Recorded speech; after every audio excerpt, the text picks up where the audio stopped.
Before I begin the video, I just wanted to mention that I will be using my custom templates to help make the designing process faster and easier. You can find these templates on my Patreon. Also, the art program that I will be using is Alpaca, which is a free art program. The links are found in the description.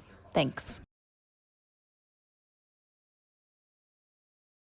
Before you watch this video, I highly recommend that you watch my previous video, How to Design Clothes on Makichat plus free templates. I recommend this video because it shows you where to get the avatar base template and it tells you more about Makichat. Hello and welcome to my channel. It's me, Jae Amorè, and I'm going to show you a couple tips and tricks on how to edit outfits on Makichat. So let's get right to it. Alrighty, so right now I am starting off with the female base, skin tone number 7. But anyways, so what I like to do is I copy the female base and then I make the first one invisible. Now I've mentioned this in my previous videos that I do this because you want to make sure the outfit that you create is on the avatar, because if the avatar ever shifts to the right or left, your item will be shifted to the side, and you do not want this because it will not be on the avatar when you go and publish it. And then what I'm going to do is I found a reference. We're going to copy this outfit right here. So I'm going to copy the shirt, the skirt, and the shoes. So I'm going to make a folder and I'm going to name it top. I'm going to make another folder and that will be named bottoms, and lastly shoes.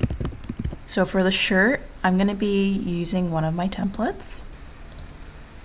I'm going to be using the baggy oversized tee template, and then over here in the left hand corner there is a purple box. I placed that there so you can copy the color and you can modify the template if you want to keep the template that color. So to use the template, you just need to copy this layer. And if you hear stuff in the background, that's my dog. I apologize about that. He's cleaning himself. Okay, and then you just paste it. See, and it goes right on the avatar. And then for the bottoms, I'm going to use my skirt template. So for the skirt, I'm using the boxy pleated skirt template. So I'm just going to copy this and paste it. Lastly, I'm going to use my shoe template. And this template right here is actually free. Voila! So far we have the base of the outfit. For this video, I'm going to show you how to make the front view of the outfit. In the next video, I'll show you how I copy the original outfit onto the other angles. I'm going to start off with the shirt, so I'm going to make the bottoms and the shoes invisible. I'm going to copy the top layer and then make that invisible, just in case if I make any mistakes and I want to start over, it's still here. Now I see that it's a long sleeve shirt and it's covering her hands, so I'm just gonna erase the sleeves. And I'm going to copy that box right there, just the color, and now I'm going to turn it into a long sleeve.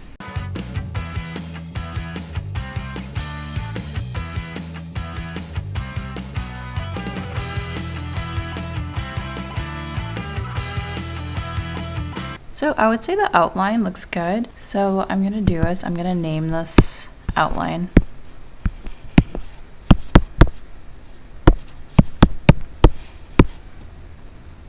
Underneath the outline, I'm going to place another layer and I'm going to color this end just like a coloring book. Sometimes it helps to make the avatar invisible.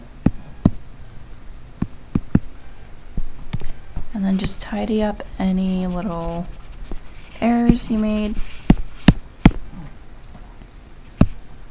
and then go back to the layer. So her top is black. Typically for black, I like to do more so of a dark gray and then I shade with black. So I'm just going to fill it in with my little paint bucket and then bring her back. And now the paint bucket didn't do a perfect job, so I'm just going to fill this in by hand. Now that the flat layer is done, I'm going to copy the color and add it to my palette so then I can use it later. One website that I really like is colorhunt.com. On this website, it gives you a bunch of color palettes that help make choosing the color scheme easier. I created a layer above the outline and I turned it into a clipping, and then I chose the color black so I can make the purple outline black to go with the gray. So now we're going to begin the shading process. When it comes to shading, you want to think along the lines of mid-tone, shadow, and maybe some lighting. So I'm going to put a layer above the flat layer and then turn it into a clipping, and this is going to be my shadow layer. I'm going to name it Shadow 1.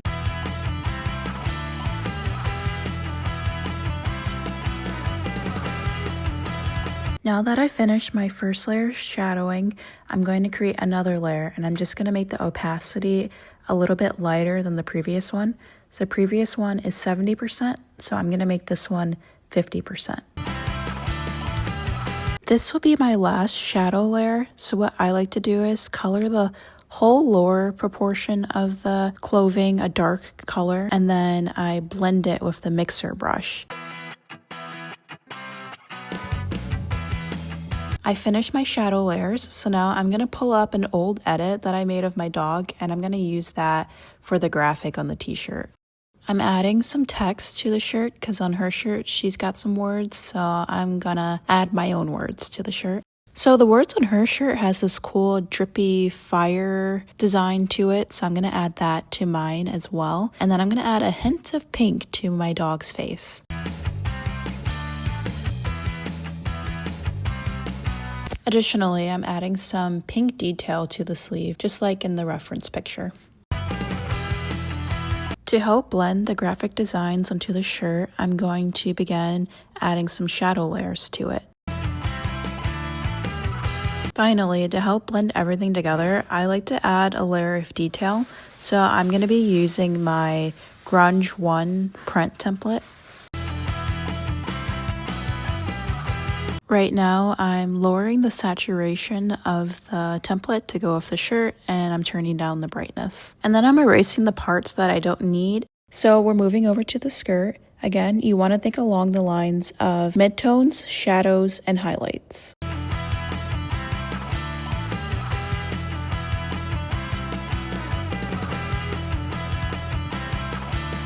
The top and the skirt are done, so let's move over to the shoes. As you can see, she has her boots that stop just below her knees.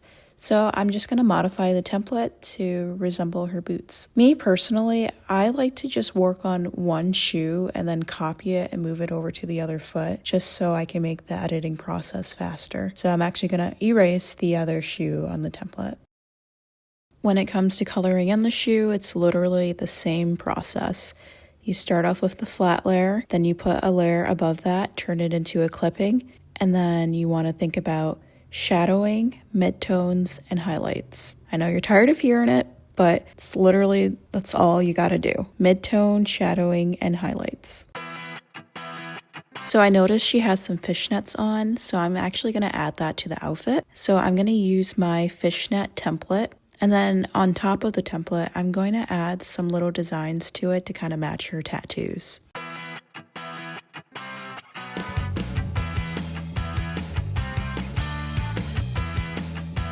Ta-da! So the outfit is complete. So stay tuned and I'll show you how I edit the other angles. Thanks for watching and I hope you found this helpful. Bye!